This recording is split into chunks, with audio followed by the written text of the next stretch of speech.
They did not know exactly where they were going. They only knew they could not stay.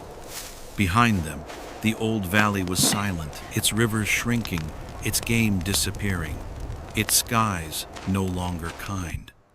Ahead of them lay something no one could name: endless plains, dark forests, and mountains that touched the clouds.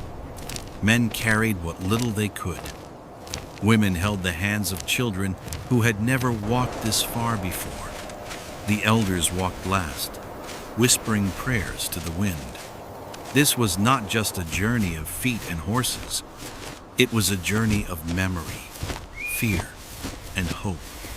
Tonight, you will hear the story of a people who crossed a continent without maps, guided only by the stars, the spirits, and the promise of a better land. This is The Long Journey, a tribe on the move across endless lands. Long before fences and railroads, before wagon trails cut across the plains, a small tribe lived beside a wide river in the western valleys. The river had once been generous. Fish filled its waters. Tall grass fed the buffalo and deer. Trees bent under the weight of berries and nuts. But seasons began to change. Winter stayed too long. Summer came too dry. Herds stopped returning. The hunters went farther each season, returning with lighter packs and tired eyes. Children grew thinner.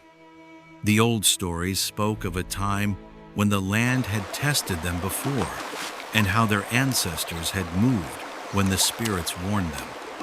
One night, the tribe gathered around the fire. The shaman lifted his painted staff and spoke quietly. "The land is asking us to leave." No one argued. They had seen the signs. To stay was slow death. To move was danger, but also possibility. By the next sunrise, the camp began to disappear. Tipis folded. Cooking stones cooled. The smoke of their home faded into the sky, and the long journey began. The first weeks were easy. Grass rolled like an ocean around them. The wind carried the smell of rain and wild flowers. Game still crossed their path. They followed the path of the sun during the day, and the path of the stars at night. Children learned new songs to keep their feet moving. Hunters rode ahead to search for water. Elders told stories at night to keep fear away. But the plains had no mercy.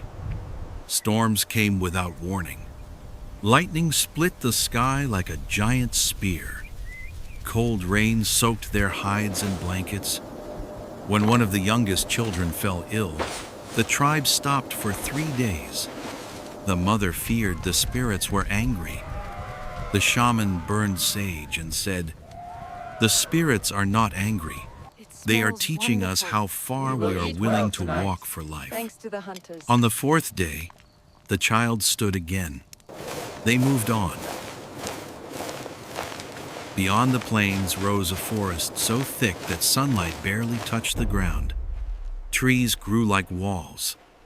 Roots twisted like sleeping snakes. Sounds echoed in ways that made even hunters uneasy.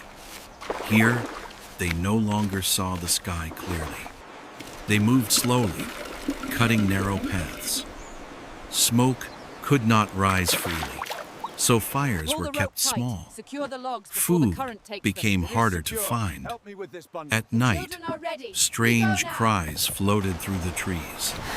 Some said wolves followed them. Others believed the forest itself was alive and watching.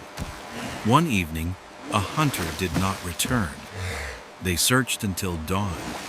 They found his tracks near a ravine, then nothing. No blood, no signs of struggle, only his necklace, hanging from a broken branch. The tribe held a silent mourning. They did not know if the forest had taken him, or if he had joined the spirits willingly. The elders said, Not all who walk with us will reach the new land, but their steps become part of the path. They left his necklace tied to a tree, a marker of memory in the green darkness. As weeks became months, food grew scarce. Small animals vanished. Nuts were unripe. Rivers ran shallow. The tribe divided their remaining dried meat into smaller and smaller pieces. Children were fed first. The sick were fed next. Hunters last.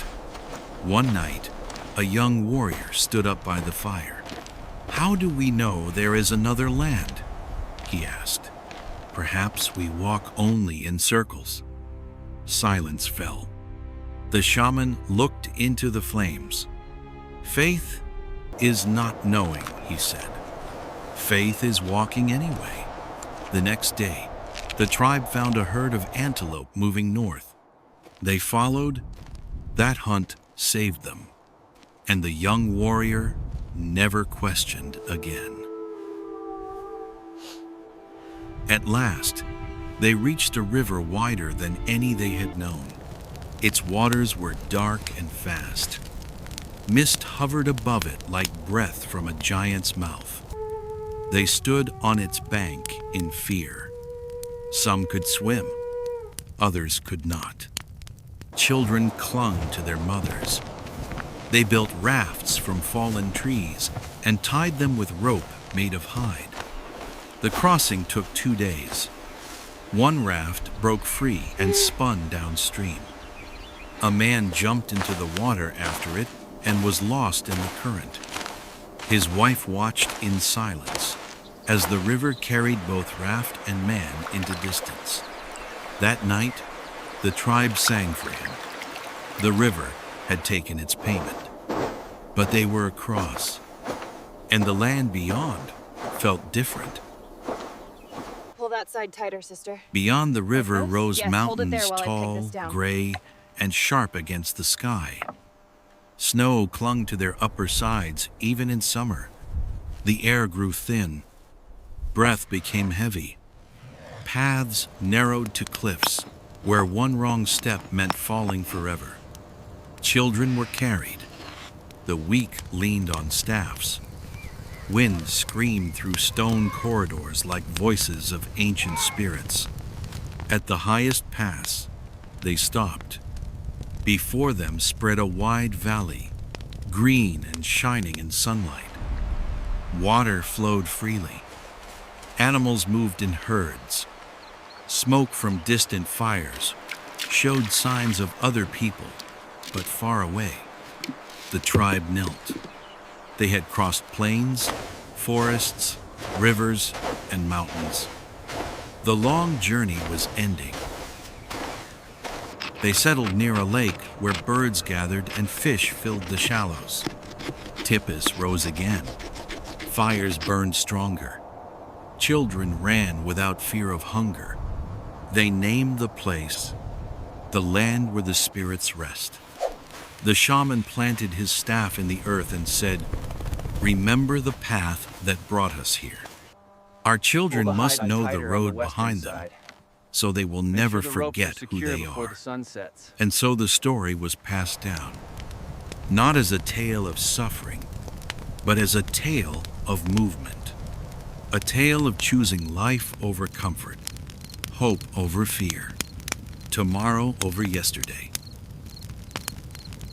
Long after the tribe settled, their footsteps still lived in the land, in the grass of the plains, in the trees of the forest, in the stones of the mountain passes.